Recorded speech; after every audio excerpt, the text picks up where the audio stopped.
A Better Route Chapter 122. Naruto walked into the Iron Dragon with a very tired look on his face. He'd spent the better part of a week reading and trying to understand the Flying Thunder God, or at least his clones had.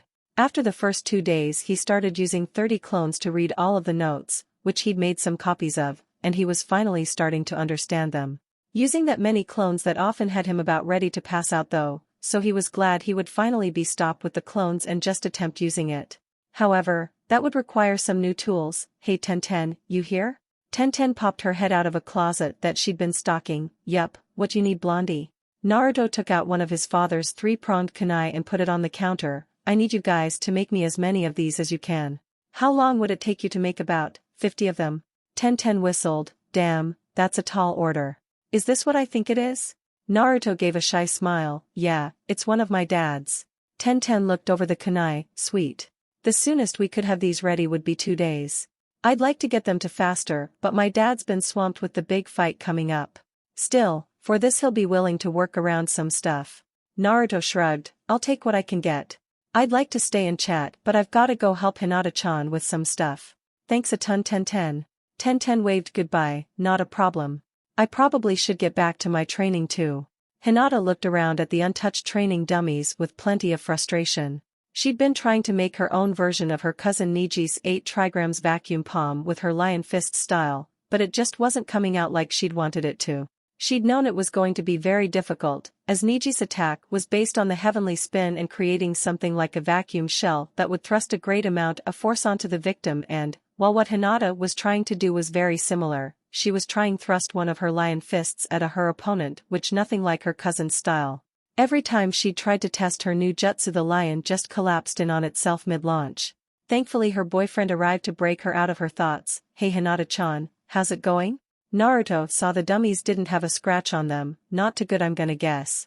Hinata pouted. It's just not working. When I tried adding more chakra to make it stronger and keep it from collapsing, it actually made it collapse faster. Then I tried to use less chakra, but it didn't even make it to the dummies. What in the hell am I supposed to do?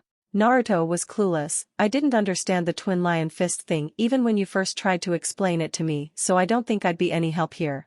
Did Niji have any ideas? Hinata sighed. No, he didn't have ideas and neither did my father. Too bad Jiraiya-sensei isn't here, he's pretty good with this kind of stuff. Naruto started to think back to all of the things his old sensei had told him. Remember the first thing he always told us to do if we got stuck? Hinata thought about it. He always said, take a step back and make sure you aren't overthinking things. Sometimes simply taking a few moments to look at what you are doing can change your entire perspective. Naruto nodded. So do that. Stop thinking so hard about all of this and just strip it down to its basics. Hinata was willing to try anything at this point. Guess this is all I've got left. Alright, just give me a few seconds. Naruto waited for a little bit and suddenly heard Hinata scream, son of a bitch. I'm a freaking idiot. Naruto asked, what is it? Hinata smacked her forehead. Niji-kun told me that he'd had to change some things to get vacuum palm thing to work, but I haven't changed a single thing with my twin lion fist. Well, the amount of chakra I was using, but other than that nothing. I can't believe I didn't think of this before. Naruto chuckled. Yeah, I had an epiphany like that myself when I was reading the notes for the yellow flash stuff. I felt so stupid for not realizing that the farther away the 2 seals are the more chakra I would have to use. That seems so simple, but I went through like 3 rounds of my clones reading the notes before it hit me. Hinata felt a little better at hearing that. Guess it's just really easy to overlook the little parts, isn't it? Naruto agreed. You got that right. I've gotta go and talk to Uncle Obito for a while, and I'm already late. Do you need anything else? Hinata shook her head. No, I think I can handle things from here. Have a good chat with you, Uncle. Naruto walked away. I'll try, but it seemed like he wanted to talk about something serious. When Naruto knocked on the door, it took Obito less than a second to open it. You're late. Naruto blinked at how fast he opened the door. Sorry, I was chatting with Hinata-chan about her new jutsu. Obito showed him into the room. This isn't a good conversation to be late for Naruto. It's rather important. Naruto sat down. Okay, I'm sorry. Man, Uncle Obito, I've never seen you like this. Obito figured Naruto wasn't used to seeing him in Hokage mode. While I'd love to joke with you right now, this really is a big deal. We're just waiting for Rin-chan to arrive. She's got about 5 minutes before she's late. Naruto caught that last part. Wait a minute, if she's not gonna be here for 5 minutes then how come I was late? Obito had almost forgotten that part. There's something I need to speak with you about before she gets here. I don't want to tell Rin-chan this, but I've come to the realization that I very well could die during this war and that's real reason I'm going to ask you something very important. Naruto went wide-eyed. Come on Uncle Obito, there's no way in hell Madara could take you. Obito frowned. You say that, but I honestly think you underestimate just how powerful Madara really is. My Kamui will only work as long as I've got chakra and he's got chakra pools that may very well be larger than mine. We're pretty equally matched to be honest. I've even put a plan in place to make sure that even if I die he'll go down with me. Naruto knew what he was talking about. Wait a minute, you mean the Reaper Death Seal? Obito pulled out an old scroll. I've spent the last few days making sure I can perform it if I need to. Naruto suddenly realized how serious this is. Damn, there's really a chance we could lose this thing, isn't there? Obito hated to admit it. Yes, there is. That's why I've gotta take out Madara at all costs. Naruto was about to ask him another question when Rin walked in. Hey guys, how are you doing? Obito gave his wife a gentle smile. We're doing great, aren't we Naruto? Naruto was shocked at how okay Obito seemed with the possibility of dying but could tell it was incredibly important to him that Rin not know. Oh yeah, we're doing awesome.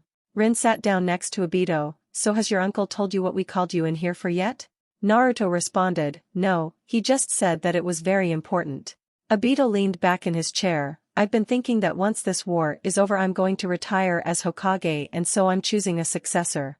Naruto wondered how his aunt would feel if she knew the real reason he was choosing a successor. Okay, but what does this got to? Wait, no way. Obito could see he got the idea. Naruto Namikaze, I'm offering you the position as 6th Hokage. Naruto couldn't believe this. Why me? Why not Kakashi, Mito, Tsunade? Heck, there's a lot of people just as deserving of this position as me.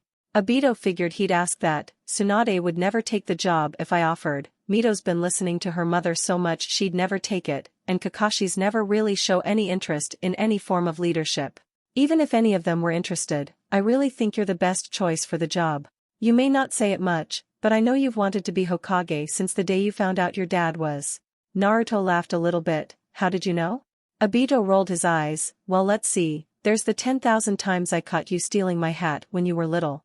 Naruto thought back to all those years ago. Oh man, I used to spend hours just planning ways to get that damn hat.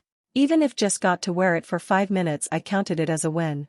Rin giggled. Well now you get to wear it all you want once this war is all said and done. Obito continued to explain, there's something about you Naruto, people seem to want to follow you. You've got a brighter will of fire than I've ever seen too. You're the first person that came mind to both me and Rin-chan. So, are you in? Naruto grinned, like I'd ever turn this down. The moment Madara down for the count I'm becoming the Hokage. Obito shook his hand. I couldn't be happier to hear it. I'll tell the council first thing in the morning. Rin got up, gave Naruto a little hug. I'm so proud of you and I know your mother and father would be too. Do you want me to get everyone around so you can tell them? Naruto decided he'd better not. I say we wait until after the war is over. Of course you've gotta tell the council, but other than that I say we keep it a secret for now. Obito was rather surprised at that answer. I figured you'd want everyone to know right away. Naruto stood up and walked towards the door. What can I say? Until I actually get the position it doesn't mean anything. I'll do everything I can to protect those I care about during the fighting and once I've proven myself, then I tell everyone. Obito watched him leave with bright smile on his face. He'd chosen the right person to lead this village. He knew that if worst came to pass, Naruto was going to make sure this village was safe. There really wasn't anything more could ask of Kage. See you in the next one.